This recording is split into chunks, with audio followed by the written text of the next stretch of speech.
IIIDEM Knowledge Team welcomes you all to the India International Conference on Democracy and Election Management 2026, Day 2, on the session of Tackling Misinformation and Disinformation in Elections. Now, first I would like to tell you about IDEA's chairship. India, led by the Chief Election Commissioner, has assumed the chairship of the Council of Member States of International IDEA for 2026 with IIIDEM as its nodal agency with the theme Democracy for an Inclusive, Peaceful, Resilient and Sustainable World. With its two thematic pillars, reimagining democracy for the future and independent and professional EMBs for sustainable democracy.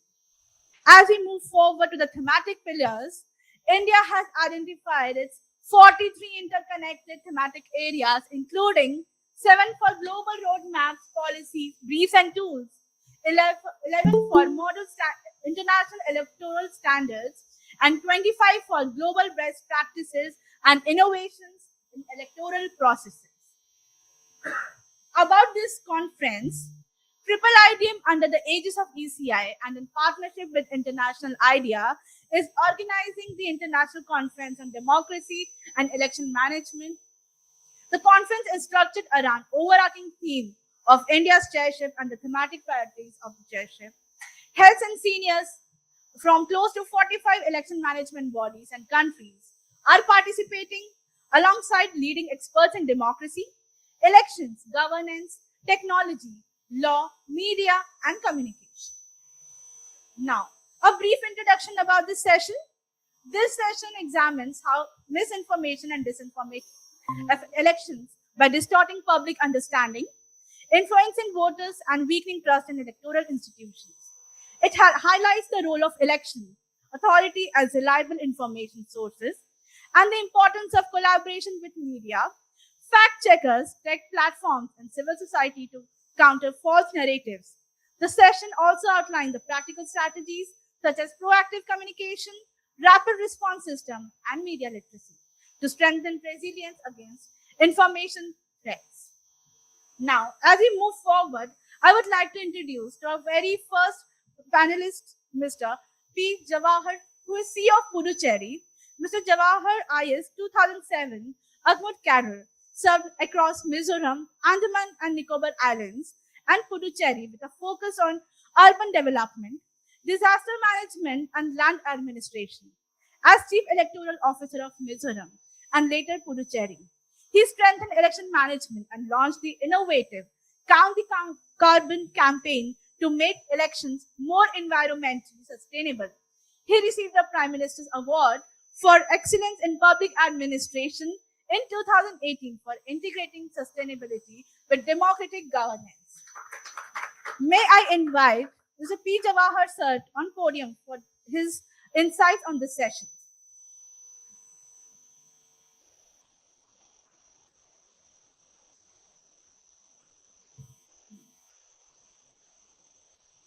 It is not free yet. Yeah, it is free.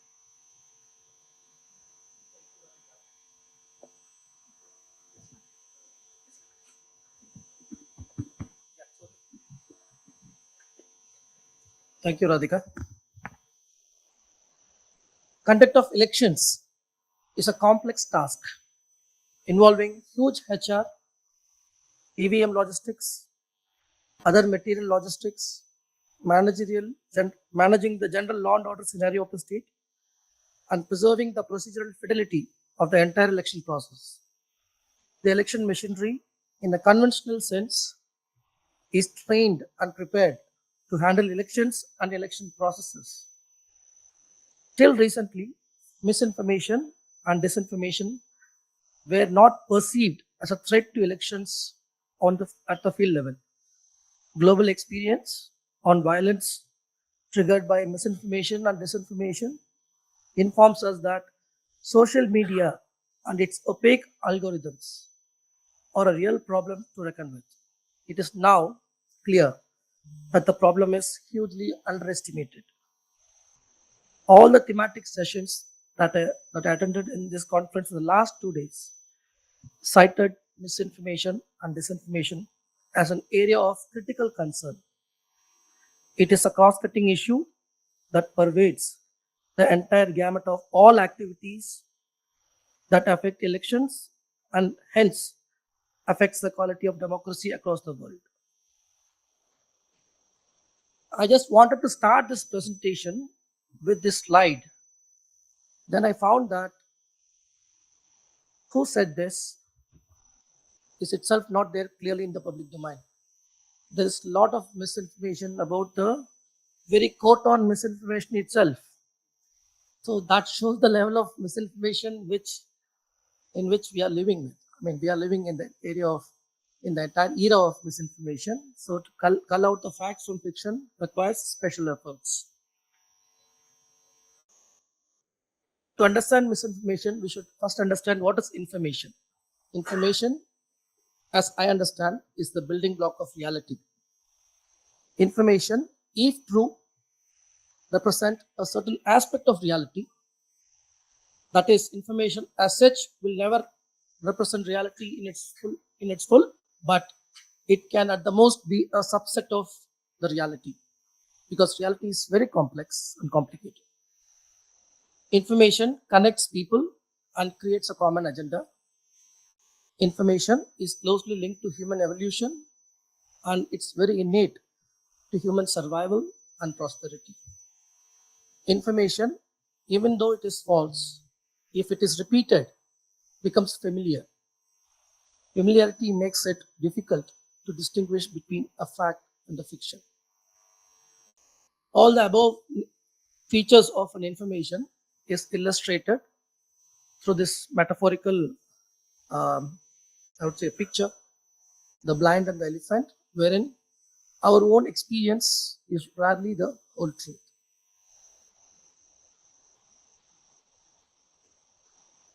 To understand misinformation and disinformation is the very foundation on which the entire effort of EMBs should be focused in the coming days. Because unless we understand and distinguish the difference, we cannot combat them. Misinformation means a false information that is shared without an intent to harm. It often spreads through genuine concern or misunderstanding. For example, if somebody forwards an incorrect information on the date of poll, that may not be intentional, but unintentional wrong information spread through social media or through any other platforms. Out of sheer concern, they would have shared with their fellow citizens or family members, but it is still a misinformation. Here, the intent is not to harm. Whereas, in case of disinformation, the false information is shared deliberately to mislead. Strategically, it is deployed to confuse voters, suppress turnout, or delegitimize election results. For example, circulating a message claiming that a candidate has won through fraudulent means, even though there is no such occasion to believe that. So that would amount to a disinformation. There is one more word in this called malinformation, wherein a genuine information is doctored in between to mislead the person with the intent to harm. For example, if a country which is at war shows the picture of,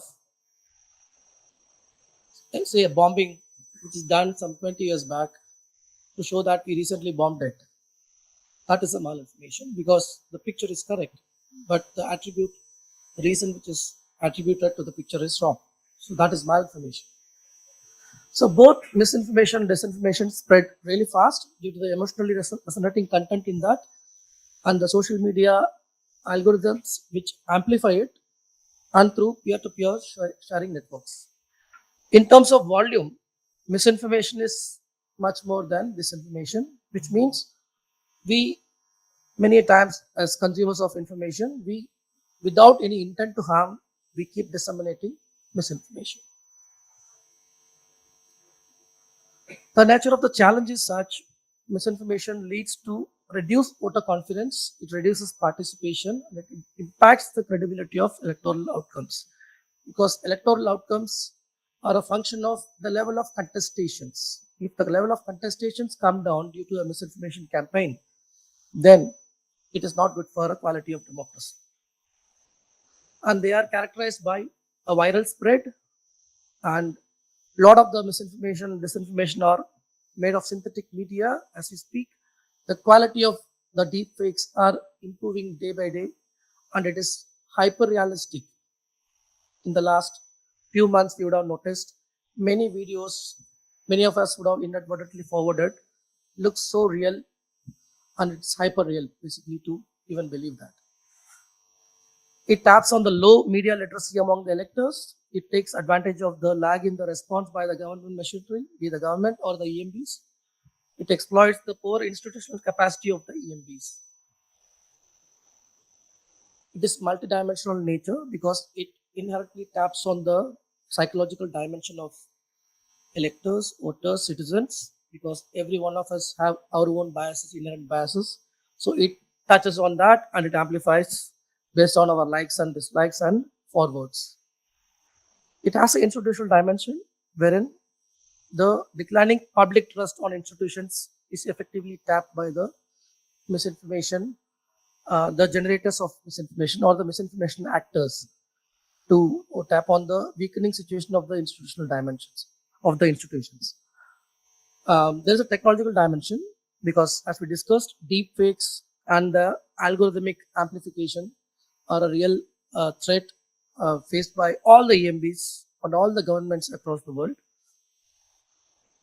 And the cultural dimension because the local narratives and socio-cultural context shape how misinformation is crafted and shared. EMBs, as custodians of the electoral information, have three critical functions. One is to protect its credibility, to maintain its trust, and to prevent suppression of any wrong information reaching the electors so as to protect the integrity of elections and democracy. Electoral cycle vulnerabilities.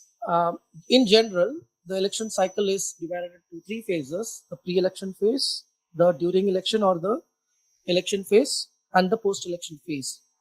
We know that the pre-election phase and the polling day or the during election phase are very critical for the successful conduct of elections. But what is more damaging is the post-election narratives which are built into the electoral scene, which actually impacts the quality of democracy in the long term.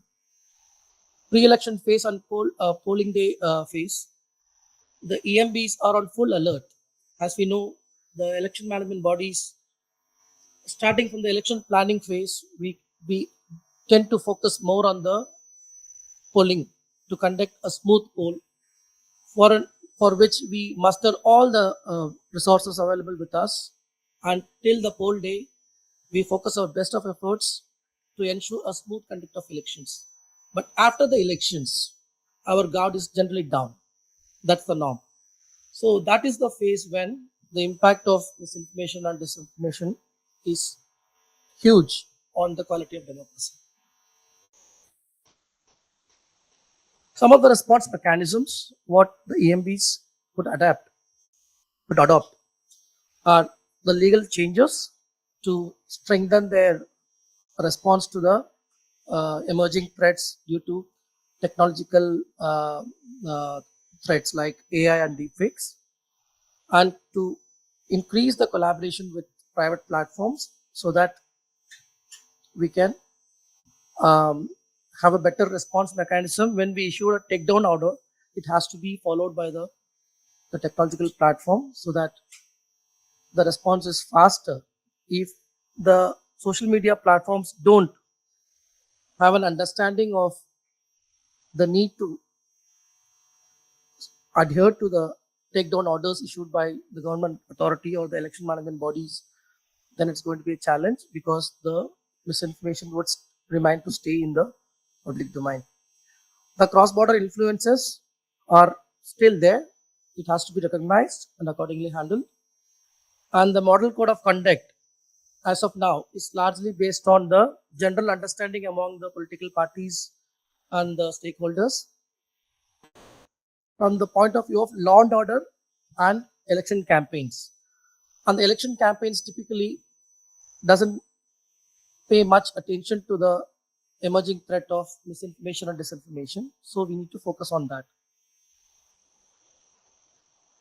So the four key mechanisms culled out from the global best practices are setting up of a media monitoring cell 24/7, not only during the elections, but even after the elections, and platform coordination, fact-checking partnerships, digital literacy initiatives, because digital literacy is very critical. Because I was attending a session in the morning wherein it was emphasized that young people, I think it was in the context of UK, where the election commissioner of the UK was making a point on how to make the young people to be suspect of any information what they see in the public domain, especially in social media.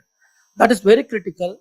That is where the ability of a person to distinguish and to discern the fact from a fiction plays a major role. In case of Puducherry, we are a very small union territory of less than a million voters. We made the attempt in 2024 elections. The title as Maipurul. Maipurul means profound truth.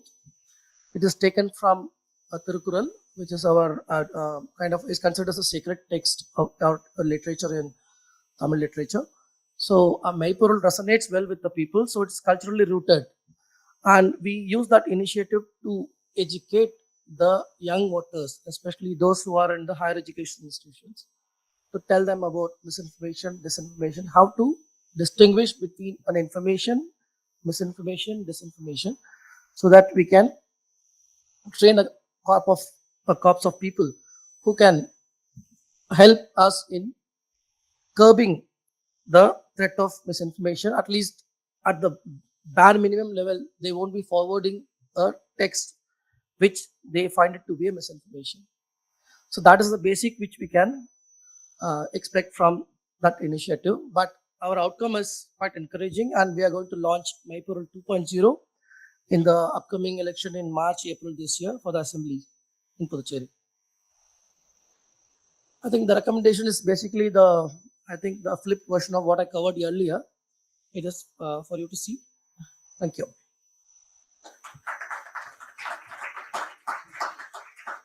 Thank you, sir, for such an insightful session. As we move forward,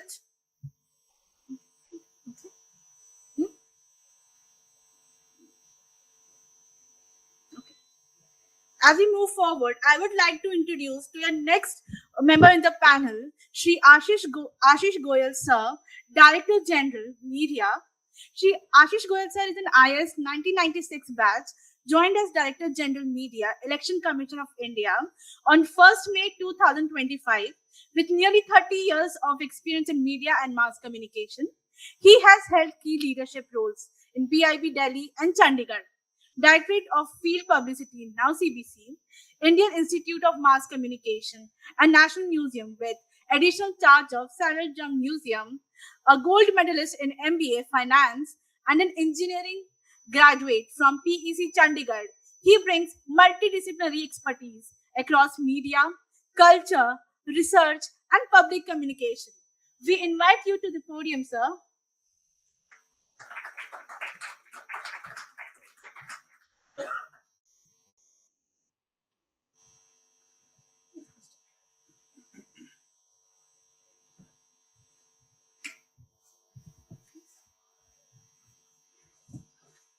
Good afternoon. Since my colleague Mr. Johar has already taken you through the theoretical construct mostly, I'll not stick to my slides, but certain things, just out of my experience in the Election Commission in the last 8 months or so, I'll just flag a few incidences or certain things, what came up and how we intended to tackle those. Now, how many of you remember this Donald Trump thing, which came up in the Bihar SIR? Does anybody recall? No? Thank you. Good for us. So, while the SIR, that is the Special Intensive Revision in Bihar, was going on, this social media post came up and it says that Donald Trump has been given a voter ID card by the Bihar CEO. So, in social media, the reaction time is very important. So I also saw this post and we immediately jumped in. No, no, this has not happened. That has not happened. So after an hour or two, I went through carefully, carefully went through what is happening, like what was this post about, and all the major politicians, they jumped in. They are tweeting, look, Gyanesh Kumar, he's making a a voter ID card for Trump. Unstopped, it is going on. A small clip from Times of India. I'll just run it here, and then I'll come to what happened. कैसे चलेगा ये?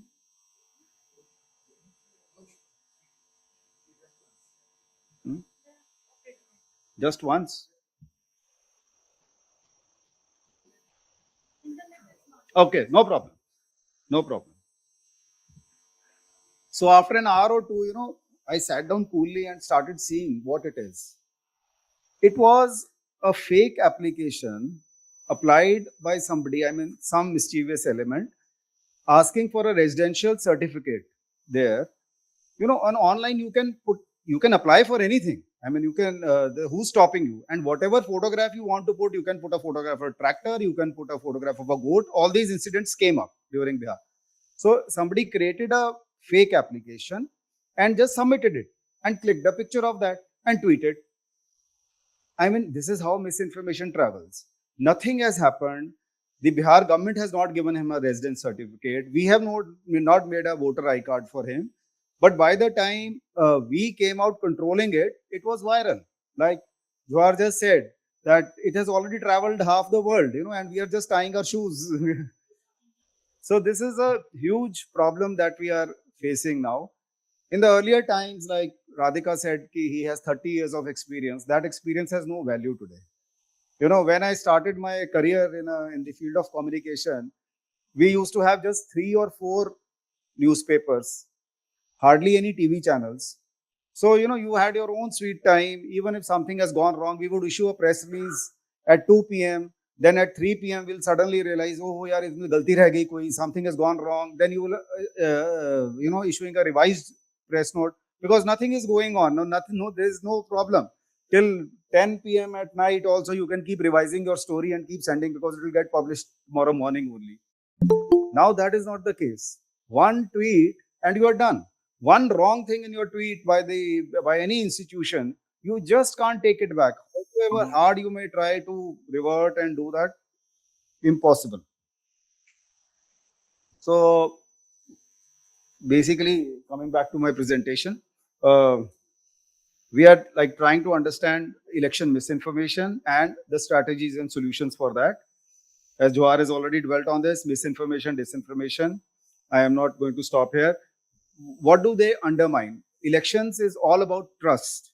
If the people do not have trust in the system which is electing, then everything goes, it falls. So it is very important for any EMB for us to ensure that what we are doing is people need to trust us. That's like very important. Now we all know the process of elections is conducted in 2 parts. That is, one is the preparation of the electoral rolls and the conduct of elections.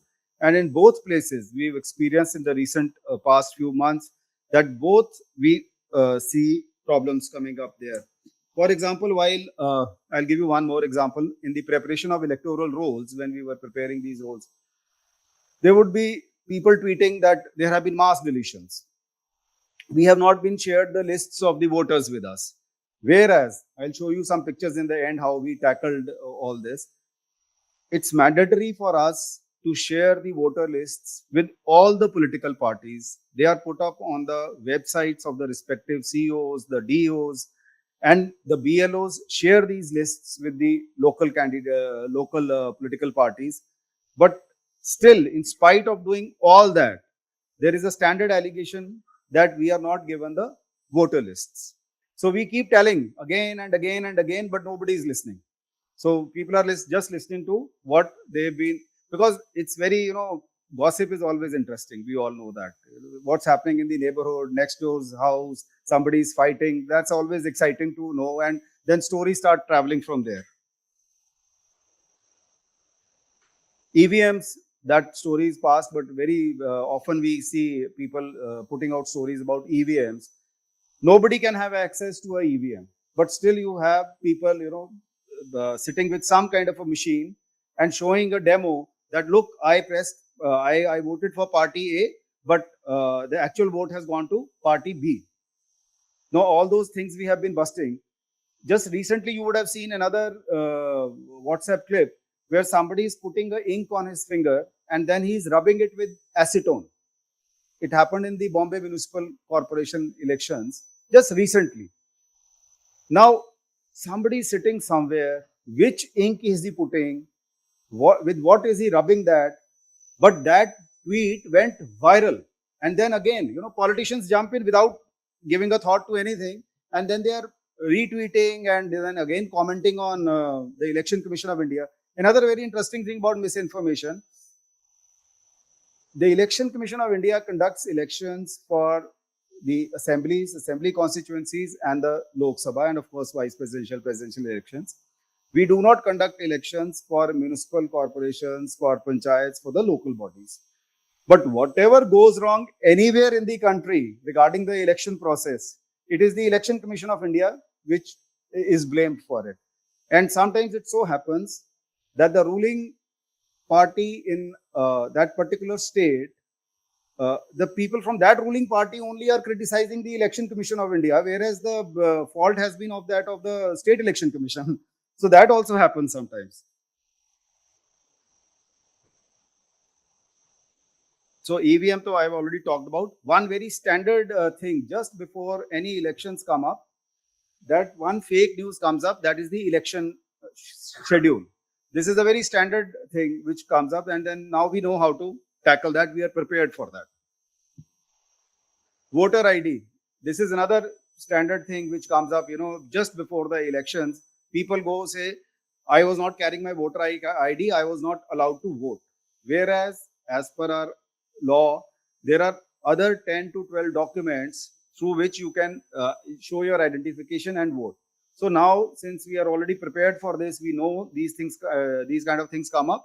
We keep giving out information in advance about it. That what are the alternate? He's already showing me 3 minutes. Okay.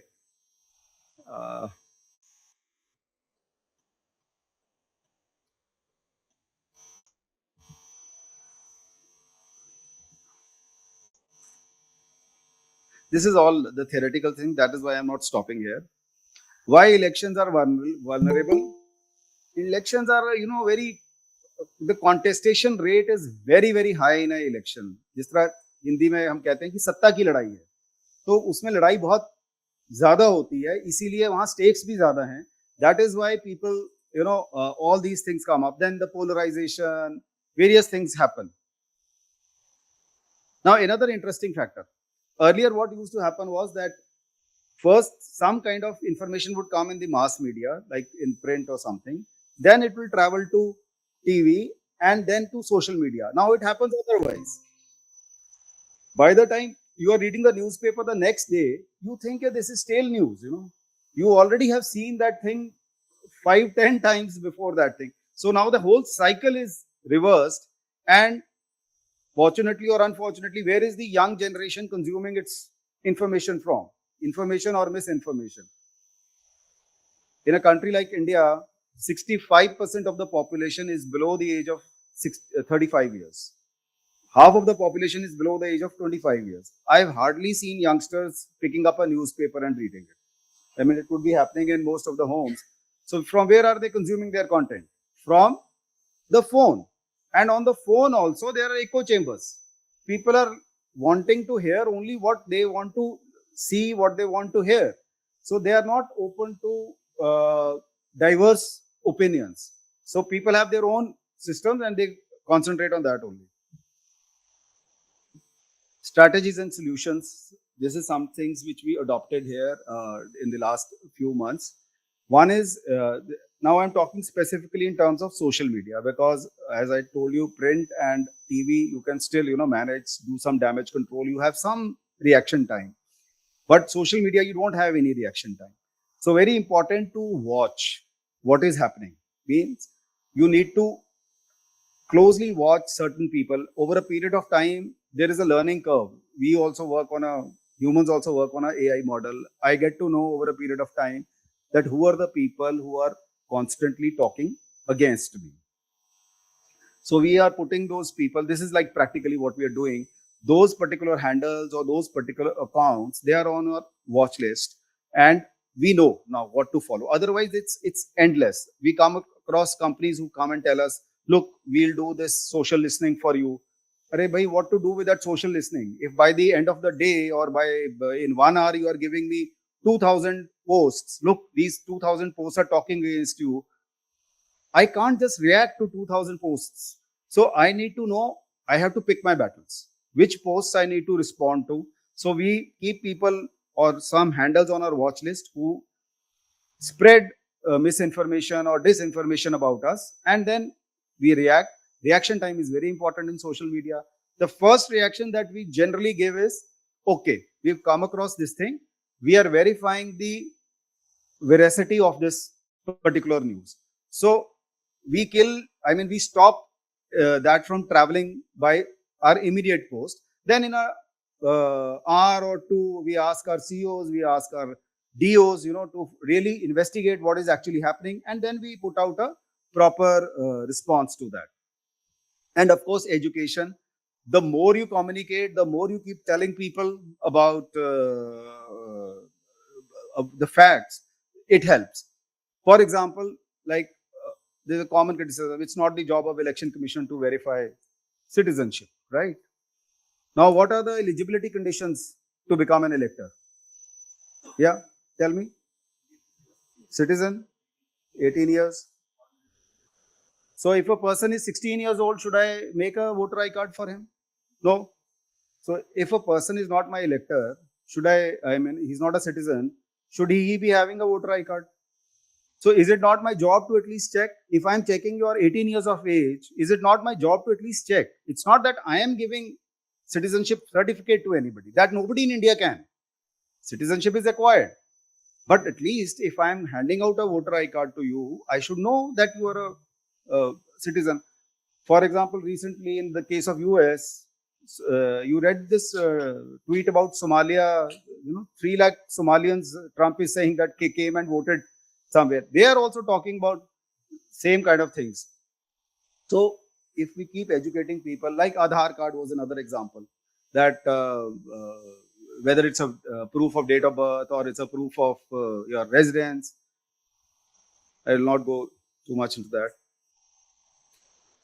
So what during the Bihar SIR, we had a ECI fact check system. So whenever they would, if we come across any news, any misleading news or any false claims against us, we will immediately give out a fact check to that. Look, these are the facts, and those facts we will back up with proper evidence, with proper links. It's not just that we'll talk through our head.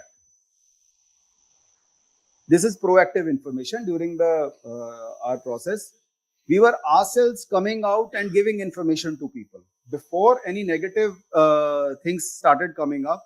So it's a job of a communicator to share as much information as is possible. So don't leave a void, don't leave a vacuum. In media, if you leave vacuum, then definitely that will get filled up with something against you, or some unverified news will come up. So it's your job to keep filling up that space. In media, you have people, who've been given a beat. Election Commission is a beat. Okay. Election Commission is just give me a few seconds, right? Election Commission, every media person is given a beat. So if you are not satisfying his hunger, then he will go around finding some stories, which then he will end up giving any kind of story. Now, this is what we did. Like a common adage that a picture is worth 1,000 words. So when people say, BLOs are not visiting us, this is not happening, that is not happening, we put out n number of tweets, mentioning like, look how BLOs are working.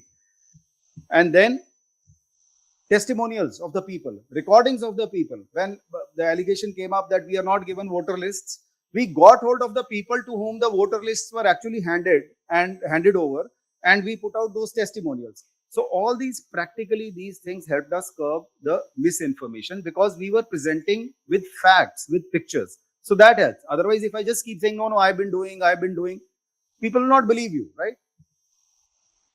So this is how we work. ECI, then we have COs in the states, the DOs at the district level. We have a dynamic system information flow from down to up to down. Okay, that's all. It's a shared responsibility amongst all of us. Collaborative action with EMBs, youth engagement. Thank you. Thank you so much, sir, for such a thought-provoking session.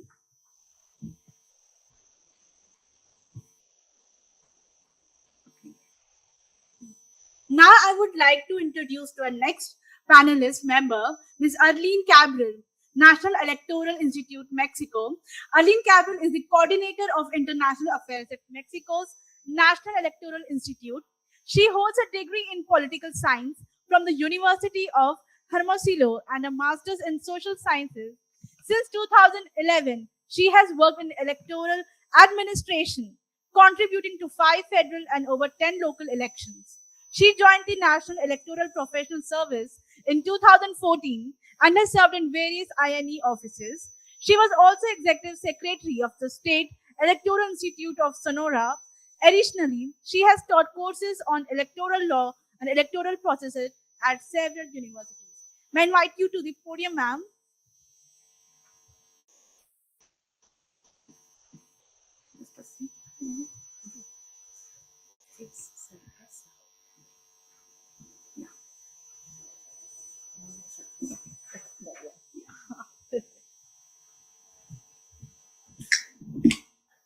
Hello, everyone. Thank you for attending this presentation. I'm going to talk about the experience of the National Electoral Institute of Mexico. I call it INE. So if I say INE, it's Electoral Body of Mexico, and especially about our program Certeza, which is certainly in Spanish. I talk about the experience of the INE with Certeza and the development of this program. Okay, first one, the challenge of disinformation. Wow. Our goal is to undermine citizens' trust and legitimacy on democratic institutions. Very easy. But we have an enemy, and it's a viral advantage. Information disorder or fake news are 70% more likely to be shared or retweeted than verified news. It's more juicy, tell a fake to tell the truth. So we have this. In Mexico, we sell the elephant in the room. And we need to know this for take actions to prevent this. So technological acceleration is another problem we have. The generative AI enables the mass production of synthetic content and microsegmentation to maximize manipulation. So this is a huge problem, but it's also a tool for us. So we need to make a tool to work. This challenge, it's not the same for all age groups. We have, in Mexico, we are one of the most connected countries in the world. The people in ages, borders especially, between 18 and 44 years old, are massive consumers of technology. We have no problem with this group to attend technology problems with technology. But in the group for plus 16 and plus, they only use the technology like 45%. And they are the group who is more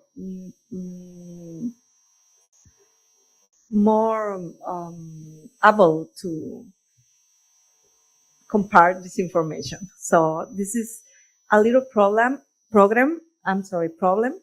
and we need to take different actions for the different groups.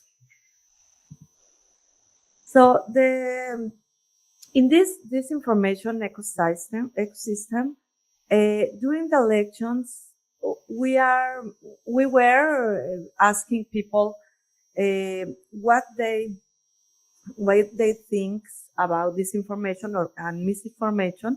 In a telephonic survey, we asked which type of media they think has the most influence and in voters' decisions, and 46 of the people respond social media.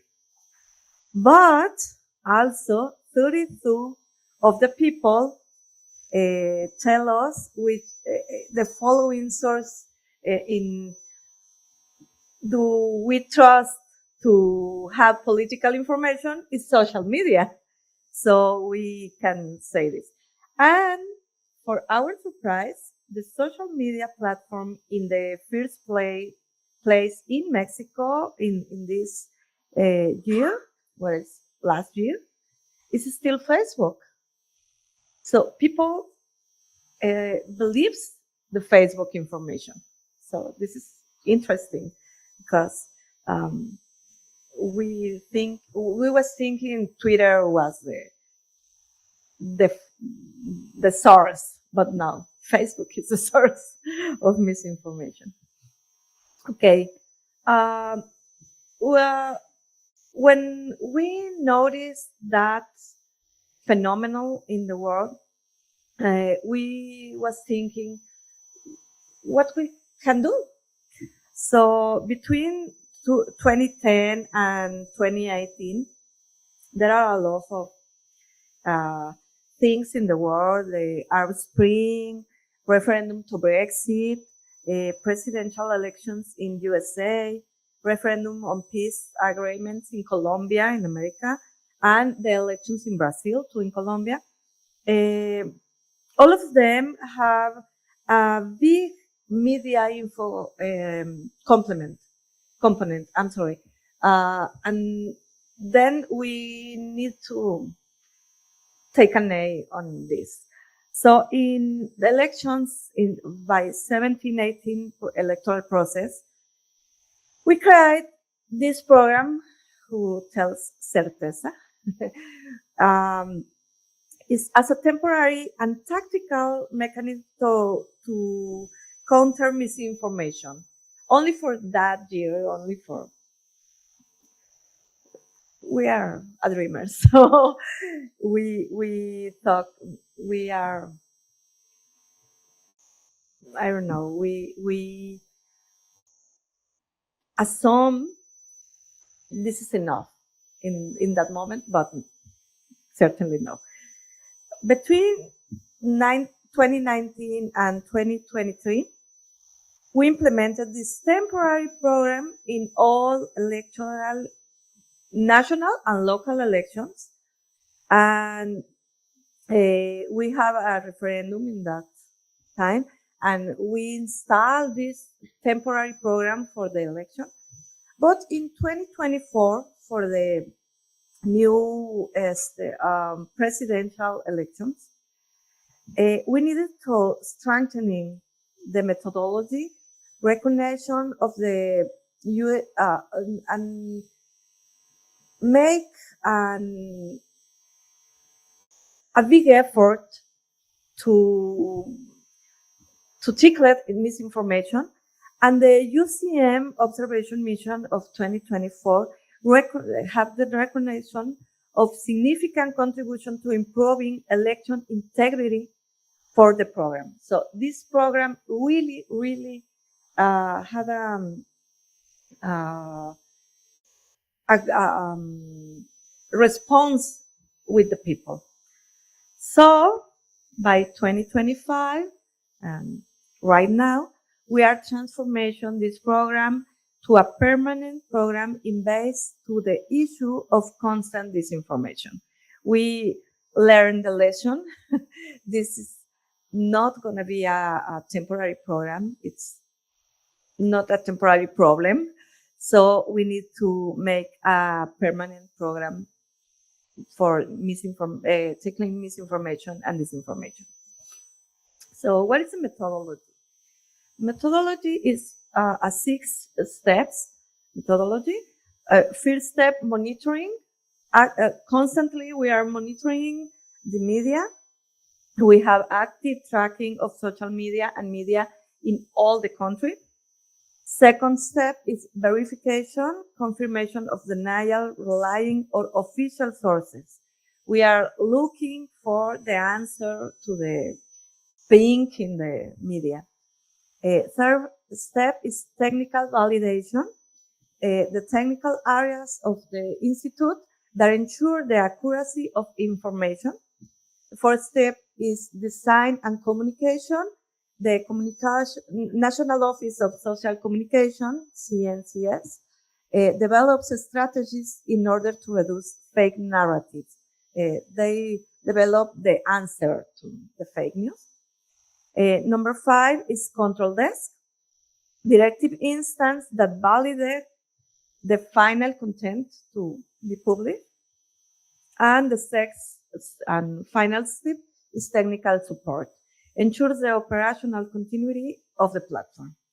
So this is a very, very large time scale, but now it's less than 3 hours.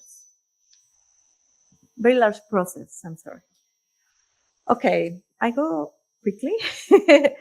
We have some methodology and institutional mechanism. This is important. We only have the focus in these 6 issues. Potential voting violations, violence related to election day, issues with the electoral organization, not the people in the organization, only the organization, discrimination and on polling stations, spread of voting polls on silence period, and electoral disinformation, especially with votes. We are focused on these special terms and only in this. Okay, finally, we have a little outlook to the strategic leap from reaction to proactivity. Before, when the program's born, we only activated during electoral processes, focus on debunking the cyclical and temporary nature, and our goal is counter. Now we have a proactive proposal, constant agency defense, focus on prevention and mitigation of risk narratives, permanent program, this is important, and our goal is vaccination citizens. So we changed the goal and changed the model. The program has 4 pillars. The new program has 4 pillars. And the strategies are first, proactive verification, early warning systems, and quick response protocols, less than 3 hours. Second one, technological innovation. It's basic. Ethical use of IE for detection and strengthening of the INES for citizen report. INES is our chatbot. So we need to strengthening INES to answer the people. Digital education, basic one. Pre-bunking campaigns to teach people to recognize, especially manipulation techniques in mass media. And finally, strategic alliances, collaboration with digital platforms, fact-checking organizations, and media outlets. So this is our recipe. Not the best, not too different to India's recipe, but it works. And finally, I hope I'm in time. We have three key challenges for the future. First one is technological. Of course, this is the problem. Exponential growth of AI as a disinformation tool. It's a big, big, big problem in the world. And we need to take the capacity to go at the same step. Second one is with the first one is financial, because the sustainability of the program is hard to take. And finally, the scalability, expand capabilities in the short, medium, and long term to the program for stronger program and stronger citizens. So this is a big look of the program. But to mainstream, certainly, the electoral disinformation is a persistent threat to democracy. This is a thing we need to see all the time. Certeza INE ought to evolve from a reactive model to a proactive, ethical, and permanent model. Ethical use of AI and media education are the key in order to strengthen citizens' trust. And finally, INE is able to consolidate as leader in the defense of digital democracy in the Americas and in the world. Thank you very much. Thank you for such an informative session, ma'am. I may kindly request all the speakers to adhere to the time constraints to ensure a smooth flow of a session. Okay. Now I want to introduce to our next speaker, Dr. Radhika Khanna, Associate Professor, Head of Department of Electronic Media and Mass Communication, and former Director of Educational Multimedia Research Center. She specializes in digital media, creative pedagogy, and MOOCs. She has produced educational films in ethical voting and Swachh Bharat, developed 152 SWAYAM modules in photojournalism, trained faculty nationwide in e-content, and founded pewinquirer.edu.in. She is a recipient of the CC UGC Best MOOC Award. May I request you to come to the podium, ma'am?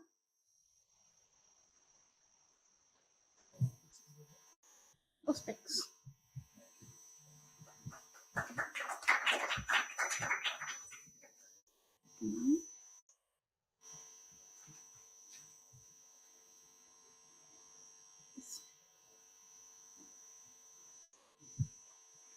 A very good evening to all of you. And my watch here says 4:56. It's 4 p.m. and 56 minutes. It's a lovely sequence, 4:56. So I should finish by 5:05:06, 10 minutes.